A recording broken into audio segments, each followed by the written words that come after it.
कुछ दिनों से सोनू निगम जी जो हैं वो कैंपेन चला रहे हैं टी सीरीज और भूषण कुमार जी के प्रति।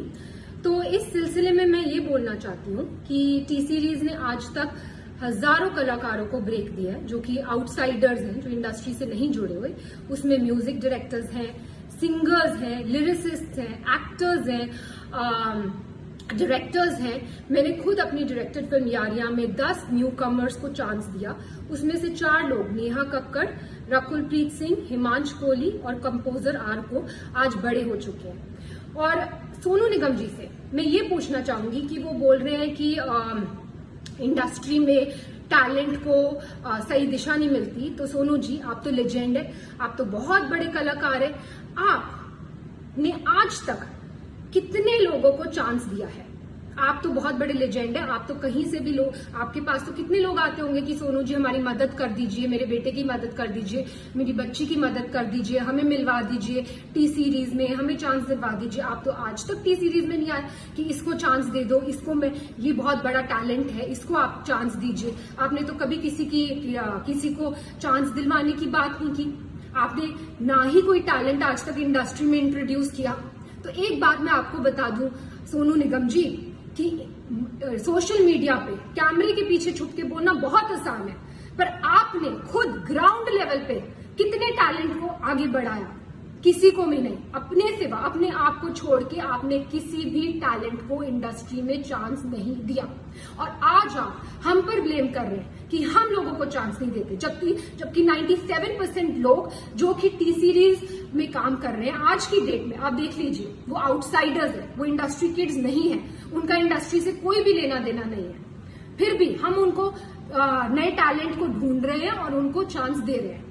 दूसरी बात जो आपने बोली अपने वीडियो में, वो आपने ये बोली कि भूषण जी आपके पास आए और उन्होंने आपसे कहा कि भाई प्लीज मुझे बाला साहब ठाकरे से मिलवा दीजिए, प्लीज मुझे स्मिता ठाकरे से मिलवा दीजिए, प्लीज मुझे सहारा श्री से मिलवा दीजिए। मैं आप सबको ये बताना चाहती हूँ कि सोनू निगम जी खुद 5 रुपए में दिल्ली की रामलीला में गाना गाते थे। वहां से इनको स्पॉट किया गुलशन कुमार जी ने। उन्होंने इनका टैलेंट पहचाना, इनको टिकट्स दी फ्लाइट की, इनको बॉम्बे बुलाया और इनसे कहा गया कि बेटा मैं तुझे बहुत बड़ा कलाकार बनाऊंगा। आप बताइए सोनू निगम जी, आपसे ये बात कही गई कि नहीं कही गई कि आपको बहुत बड़ा कलाकार बनाएंगे? कही गई। और गुलशन जी ने आपकी इतनी एल्बम्स की, इतनी फिल्म्स की, आपको इतना इतना इतना ऊंचे मुकाम पे पहुंचाया। पर आपने क्या किया ये मैं अभी बताती हूँ। अब मैं ये बताना चाहती हूँ कि 1998 में जब टी सीरीज की फैमिली के साथ ये हादसा हुआ था और गुलशन कुमार जी को खत्म कर दिया गया था, तब सोनू निगम जी ने क्या किया? तो सोनू निगम ने सोचा कि अब तो टी सीरीज का क्या होगा, टी सीरीज का तो कोई करता धरता है नहीं। ननू यानी कि भूषण कुमार, जो कि गुलशन कुमार जी के बेटे हैं, वो तो सिर्फ 18 साल के हैं, उनको तो कुछ आता धोता है नहीं। वो तो खुद ही मेरे पास आके हेल्प कर रहे हैं, मांग रहे हैं कि भाई मुझे इससे मिलवा दो, मुझे इससे मिलवा दो। वो तो किसी को इंडस्ट्री में जानते नहीं है।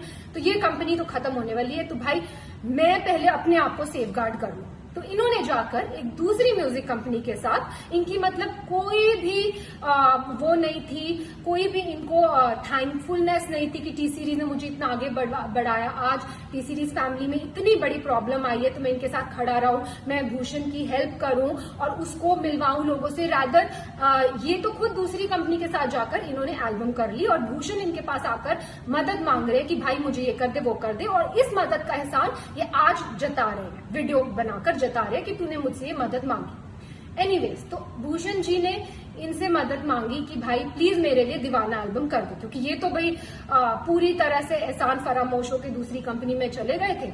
और इन्होंने अब इन्होंने एटीट्यूड दिखाया कि वो मेरे सामने आए, मुझसे मदद मांगे और मदद इन्होंने करी भी और उसका भी एहसान जता रहे हैं। इन्होंने दीवाना एल्बम करी, ठीक है। फिर उसके बाद इन्होंने जो वीडियो में दूसरी बात कही वो ये कही है कि भूषण जी ने इनसे मदद मांगी कि भाई मुझे अब्बू सलीम से बचा ले। अब मैं आपसे ये पूछना चाहती हूँ सोनू निगम जी कि अब्बू सलीम से बचाने के लिए भूषण जी आपके पास क्यों आए? प्लीज इस बात पे तहकीकात की जाए। क्या सोनू जी के रिश्ते थे अब्बू सलीम से? डेफिनेटली थे, तभी तो वो उनके पास मदद मांगने आए। और इन्होंने खुद अपने वीडियो में बोला है कि वो उनके पास मदद मांगने आए। नेक्स्ट चीज जो मैं ये बोलना चाहती हूँ कि सोनू जी ने बोला है कि भूषण जी पे एक लड़की ने आरोप लगाया मीटू का, और उसके बाद वो आरोप वापस ले लिया गया और भूषण जी ने माफिया की चाल चली, पर मीडिया को सब पता है, मतलब भूषण जी मीटू रेपिस्ट है, लेकिन ये बात माफिया ने दबा ली।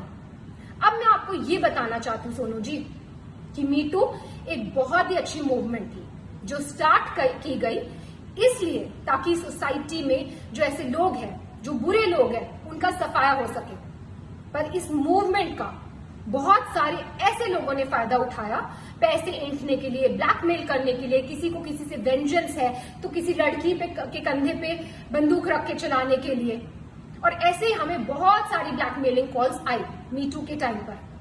उस टाइम पर हमने सिर्फ पुलिस की सपोर्ट ली, पुलिस की हेल्प ली, और पुलिस ने तहकीकात की और पुलिस ने ये क्लियर कर दिया कि ये तो सीधा सीधा ब्लैकमेलिंग का केस है। और पुलिस ने हमने पूछा कि क्या आपको कुछ करना है, कुछ मानहानि का दावा करना है या कुछ करना है। हमने डिसाइड किया कि नहीं, हम मीडिया तक में भी ये बात आउट नहीं करेंगे कि क्या हुआ है हमारे साथ। क्यों? क्योंकि हम खुद किसी लड़की को डाउन क्यों करें, हम किसी लड़की को क्यों उसको इस तरह भरे बाजार में उसकी इज्जत उतारें। लेकिन उसका ऐसे बहुत सारे केसेस आए हमारे पास, और उसका फायदा आप जैसे लोग उठाते। और कई लड़कियों ने एडमिट भी किया कि कई लोगों ने जो सच्चे दुश्मन है इंडस्ट्री में, उन्होंने वो पीछे थे इस मिली भगत के, लेकिन देखिए आप आज भी इसका फायदा उठा रहे। मैं पूछना चाहती हूँ सोनू निगम जी, क्या है मीटू मूवमेंट? मैं लगा दूं आप पे मीटू, तो मैं लगा दूं आप पे मीटू, बोल दूं आप मीटू रेपिस्ट है, हो जाएंगे आप मीटू रेपिस्ट। तो प्लीज सोच समझ के वीडियो बनाया कीजिए, क्योंकि आपने धमकाया वीडियो में कि आप उस लड़की का वीडियो आउट कर देंगे। बेशक कीजिए, पर नेक्स्ट टाइम कोई भी वीडियो आउट करना हो, याद रखिए प्रूफ के साथ कीजिए। बिना प्रूफ के मीटू मूवमेंट का कोई मतलब ही नहीं है। और कोई भी अगर बिना प्रूफ के कोई इल्जाम लगाता है, क्योंकि जब से आपने ही अपना वीडियो ऑन किया है तब से वापस हमारे पास ब्लैकमेलिंग कॉल शुरू हो गए, वापस कई लड़कियां उठ गई हैं कि हमें तो सोनू निगम जी से इंस्पिरेशन मिल गई है, हमें आप हमें काम दो, या तो हमें आप पैसा दो, नहीं तो हम आप पर ये कर देंगे। सिर्फ ये लड़कियां ही, जो बहुत सारे सिंगर्स और खड़े हुए हैं वो कर रहे हैं, वो ऐसे ब्लैकमेल कर रहे हैं। मुझे ये वीडियो बिल्कुल भी नहीं बनाना था सोनू निगम जी, और भूषण जी ने तो मुझे स्पेशली बोला था कि हमें चुप रहना है, हमें चुप्पी साधे रखनी है, लेकिन आपने अभी भी अपनी कैंपेन बंद नहीं की। आज भी हम कोशिश करते हैं टी सीरीज से कि 80% लोग 100% लोगों को चांस दे, पर कई बार लोगों को काम नहीं मिल पाता बिकॉज सो मेनी रीजंस। किसी म्यूजिक डायरेक्टर, कोई धुन में कोई कलाकार जाता है, कोई धुन में कोई कलाकार जाता है। 80% लोगों को तो काम मिल रहा है ना मार्केट में, जो 20% को लोगों को काम नहीं मिल रहा वो कोई भी शुरू हो जाएगा, कोई भी किसी पे भी आरोप लगा सकता है। तो ऐसा माहौल है। और आपने जब अपना वीडियो ऑन किया तो मैं आपको बता दूं कि मेरे साथ क्या हुआ। मेरे हस्बैंड के against death threats, social media पे डेथ थ्रेट्स, मेरे लिए रेप थ्रेट्स और मेरे बच्चे के लिए थ्रेट्स। मैं क्यों सहूं ये सब? मैं क्यों सहूं अपने बच्चे के लिए थ्रेट्स? और अभी भी आपकी कैंपेन बंद नहीं हुई है, अभी भी आपकी कैंपेन जारी है।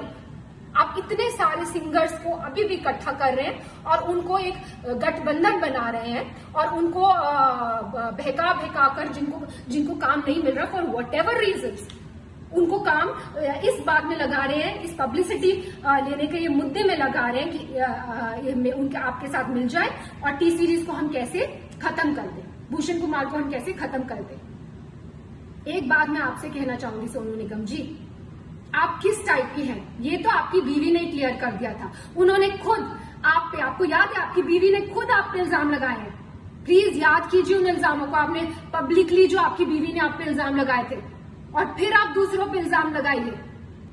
तो मैं ये कहना चाहूंगी कि जितने भी आप सिंगर्स को, म्यूजिक डायरेक्टर्स को, जिनके पास आज कोई काम नहीं है, उनको आप भड़का रहे हैं, उनको भड़काना बंद कीजिए, क्योंकि अदरवाइज रणभूमि ओपन है। किसी को भी पब्लिसिटी के लिए इस रणभूमि में आना है, युद्ध ऑन है।